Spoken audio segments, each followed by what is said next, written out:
Hi everybody and welcome back. I'm Dr. Suzie Carmack and I'm very glad you're here. Today we're going to be practicing child's pose. Let's get started. We'll start on the red zone seated back on the chair seat so that the thighs are fully supported. We can then come into a very passive, gentle stretch by simply resting on our elbows and allowing our chin to tuck into our chest. If it's available to go a little further in the pose, we can try to relax the back as much as possible, taking the hands towards the floor. Notice here that the head is even with the heart in our red zone gentle approach.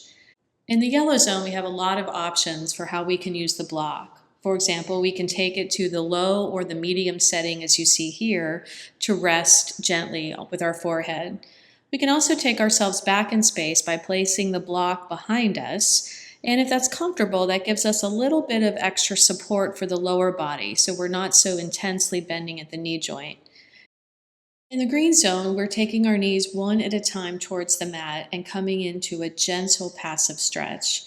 We can also take ourselves down to our forearms so that we're using our fists like blocks to support the head and neck. And we can be active in the posture, tucking our tailbone under, using the strong front body musculature to release the low back and back body musculature. All these different variations on the elbows or wrists are simply there to help us to find some peace and some comfort, having a moment with ourselves on the mat. And there you have it, child's pose in the red, yellow, and green zone from my traffic light method in Yoga for One. I hope that you'll join me for this entire series, which is dedicated to helping you to practice wisely on and off the mat. Namaste.